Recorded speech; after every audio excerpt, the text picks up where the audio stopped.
మోహన్వాణి శ్రోతలకు శుభాకాంక్షలతో వేమరాజురమ భవాని. ఇంతకుముందు నేను పాడిన అమ్మవారి హారతి పాట మొదలైనవి విని మీ అభినందనలు తెలిపినందులకు, మీ ఆదర అభిమానాలకు అనేక ధన్యవాదాలు.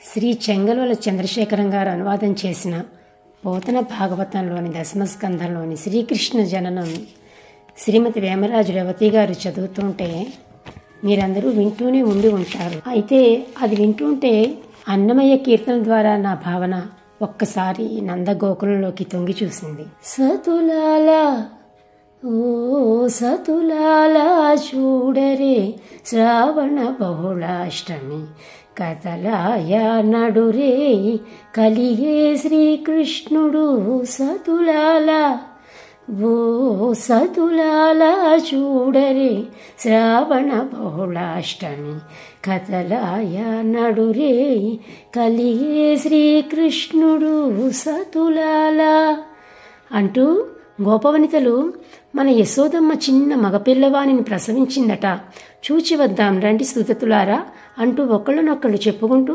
సర్వాలంకార భూషితులై కానుకలు తీసుకుని నందుని ఇంటికి బయలుదేరారు. వారితోనే గోపబాలురు కూడా పాలు పెరుగు వెన్న తీసుకుని వెనుకనే వచ్చారు. నందుడు వచ్చిన వారినందరినీ ఎంతో సాదరంగా స్వాగత సత్కారాలతో ఆనందింపచేస్తూ తాను కూడా ఆనందించాడు.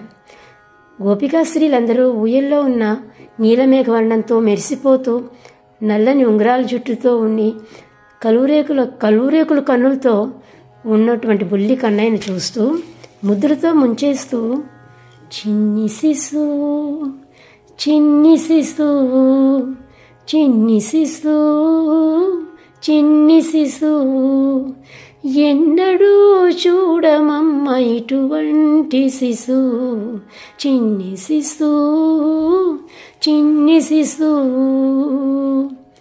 అని వదల్లేక పిల్లలందరూ పెద్దవాళ్ళు అందరూ కూడా ముద్రతో ముంచేస్తుంటే ఒక మహిళ వచ్చి, ఇట్టి ముద్దులాడే బాలుడేడవాడు వాణ్ణి పట్టి తెచ్చి పొట్ట నిండా పాలోయరే, ఇట్టి ముద్దులాడే బాలుడేడవాడు వాణ్ణి పట్టి తెచ్చి పొట్ట నిండా పాలోయరే అంటూ ఆ బాలుని యశోదమ్మ ఒడిలో పరుండబెట్టింది. ఇలాగా రోజులన్నీ చకచకా పరుగులు తీస్తున్నాయి.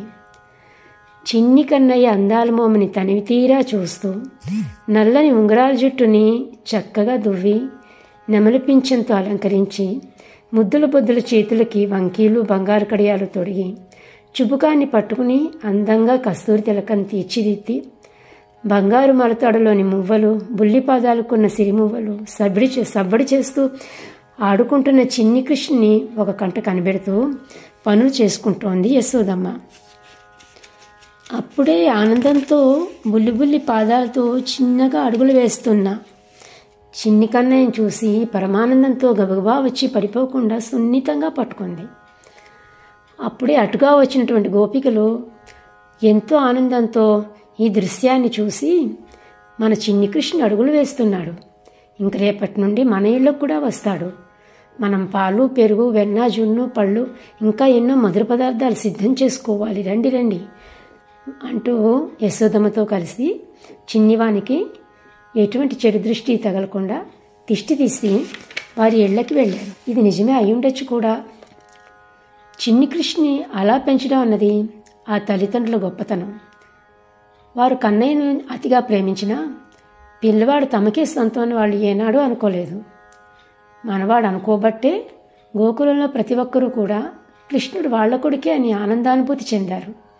కృష్ణుడు కూడా తాను అందరివాడు అని ఉగ్గుపాలతో నేర్చుకోవడం వల్ల అందరూ బాగుండాలి అన్న తపనతో అర్జునుడి ద్వారా సర్వజనావళికి అందించిన గీతాబోధ యుగ యుగాలుగా మానవ జీవన ప్రగతికి మార్గదర్శకం అవుతూనే ఉంది. నిజమే కదా మరి. అయితే ఒక లైక్ చేయండి. ఒక మంచి మాట కానీ పాట కానీ వంట కానీ నలుగురితో పంచుకుంటేనే కదా మరి సార్థకత. అందుకే షేర్ కూడా చేయండి. ఆ పక్కనే సబ్స్క్రైబ్ బటన్ మీరు టచ్ చేసినట్లయితే మరిన్ని మంచి కార్యక్రమాలతో మోహనవాణి సమ్మోహనంగా ఉంటుంది మీ చెంతనే. మరి మీ ప్రోత్సాహమే మా ఉత్సాహం. ధన్యవాదాలండి. మోహనవాణి తెలుగు పోడ్కాస్ట్ ఛానల్ని లైక్, షేర్, సబ్స్క్రైబ్ చేయండి. ప్రక్కనున్న గంటను మ్రోగించండి.